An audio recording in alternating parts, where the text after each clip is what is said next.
আবু হুরায়রা রাদিয়াল্লাহু তাআলা আনহুর বর্ণনা, আল্লাহর নবী বলেন, কুল্লু উম্মতি ইয়াদখুলুনাল জান্নাতা ইল্লা মান আবা।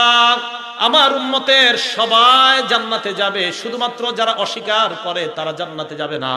সবাই যাবে, শুধু যারা অস্বীকার করে তারা জান্নাতে যাবে না। সাহাবারা প্রশ্ন করলেন, ওয়া মাইয়াবা ইয়া রাসূলুল্লাহ, অস্বীকার করে কারা, আপনার কাছে জানতে চাই। আল্লাহ নবী বলেন, মান আতাআনি দাখালাল জান্নাহ, আমাকে যারা মান্য করে তারাই আমার কথা স্বীকার করে, তারা আল্লাহর জান্নাতের মেহমান। ওমান আসানি ফাকাদ আবা।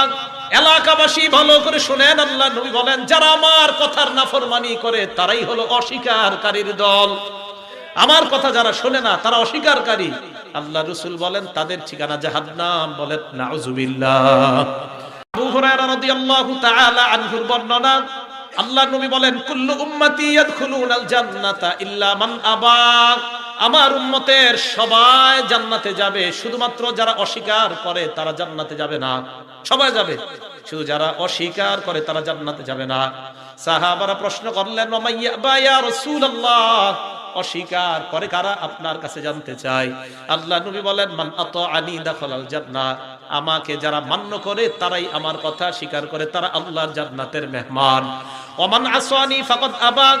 এলাকাবাসী ভালো করে শুনেন, আল্লাহ নবী বলেন, যারা আমার কথার নাফরমানি করে তারাই হলো অস্বীকারীর দল। আমার কথা যারা শোনে না তারা অস্বীকারী।